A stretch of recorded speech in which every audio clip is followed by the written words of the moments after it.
Hi అండి, అందరికీ దీపావళి శుభాకాంక్షలు అండి. మరి ఈరోజు మన ప్రాక్టికల్ క్లాస్ ఏంటంటే క్లోన్ స్టాంప్ గురించి మనం ఎక్స్ప్లెయిన్ చేసుకుందాం. అంటే చాలాసార్లు చేసుకున్నాం, కానీ ఈరోజు చెప్పబోయే సబ్జెక్ట్ కొంచెం ఇంట్రెస్టింగ్గా ఉంటుంది. మీరు కూడా ట్రై చేసేయండి, ఓకేనా? ఫస్ట్ మనం ఒక న్యూ పేజీ తీసుకుందామండి. న్యూ పేజీ తీసుకున్న తర్వాత గూగుల్లోకి వెళ్తాం. గూగుల్లోకి వెళ్ళి ఏదైనా ఒక ఇమేజ్, అంటే ఇప్పుడు మనం చేయబోయే సబ్జెక్ట్ ఏంటంటే ఒక సన్ఫ్లవర్లో ఒక బ్యూటిఫుల్ స్మైలింగ్ ఫేస్ని ఆ మధ్యలో మనం పెట్టాలి అని నా కాన్సెప్ట్. అది క్లోన్ స్టాంప్ వల్ల పెట్టాలి అని నేను చేస్తున్నానండి. సో ఒక సన్ఫ్లవర్ తీసుకుందాం. లోపలికి సన్ఫ్లవర్ తీసుకున్న తర్వాత ఆ మధ్యలో రౌండ్ ఉంది కదండి, దాంట్లో ఒక స్మైలింగ్ ఫేస్ పెట్టాలి. సో మళ్ళీ మనం ఏం చేద్దామంటే మళ్ళీ మనం వెళ్ళి గూగుల్లోకి వెళ్ళి ఒక మంచి స్మైలింగ్ ఫేస్ ఉన్న అమ్మాయిని మనం తీసుకుందాం.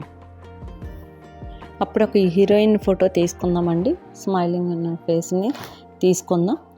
ఈ అమ్మాయిని మనం సేవ్ చేద్దాం. సేవ్ చేసిన తర్వాత మళ్ళీ మన సిస్టమ్లోకి తీసుకొచ్చి ఇప్పుడు ఈ ఫేస్లో ఈ సన్ఫ్లవర్లో మనం పెట్టాలండి. ఈ ఫేస్ని సన్ఫ్లవర్లో పెట్టాలంటే చెప్పాను కదండి, సేమ్ ప్రాసెస్. క్లోన్ స్టాంప్ తీసుకోవాలి. క్లోన్ స్టాంప్ ఆల్ట్ పట్టుకొని క్లిక్ చేయాలి. ఇప్పుడు క్లోన్ స్టాంప్తో ఫేస్ని అప్లై చేస్తాం కదండి. చూడండి, ఈ ఫేస్ని అప్లై చేస్తుంటే పెద్ద ఫోటో వచ్చేస్తుంది, పైగా మూవ్ అవ్వడం లేదు.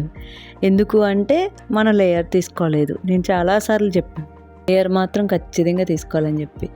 లేయర్ మీదే వర్క్ చేయాలి, ఓకేనా? లేయర్ తీసుకోకపోతే ఇలా మూవ్ అవ్వదు.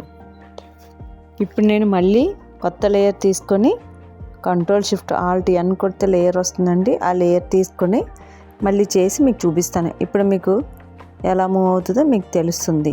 ఎలా అంటే ఆల్ట్ పట్టుకుంటే మౌస్తో క్లిక్ చేయగానే సర్కిల్గా వచ్చి సెలెక్ట్ అవుతుందండి.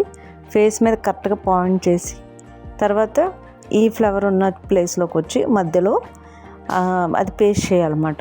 ఇమేజ్ ఎంతవరకు మీకు ఇక్కడ ఇమేజ్లో మీకు కనిపిస్తుంది. మూవ్ చేసినప్పుడు మీరు ఎలా మూవ్ చేస్తున్నారో అంత క్లియర్గా కనిపిస్తుంది. అలా చేసినప్పుడు మొత్తం ఫోటో అంతా వస్తుంది.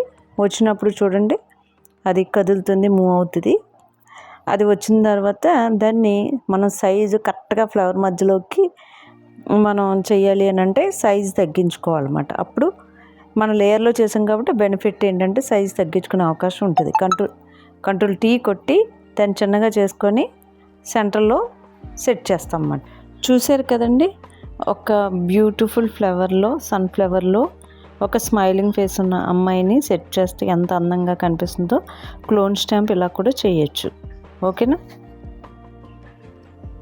నా వీడియో మీకు నచ్చితే లైక్ చేయండి, షేర్ చేయండి, కామెంట్ చేయండి, సబ్స్క్రైబ్ చేయండి, అలానే ఫాలో చేసేయండి. Thank you.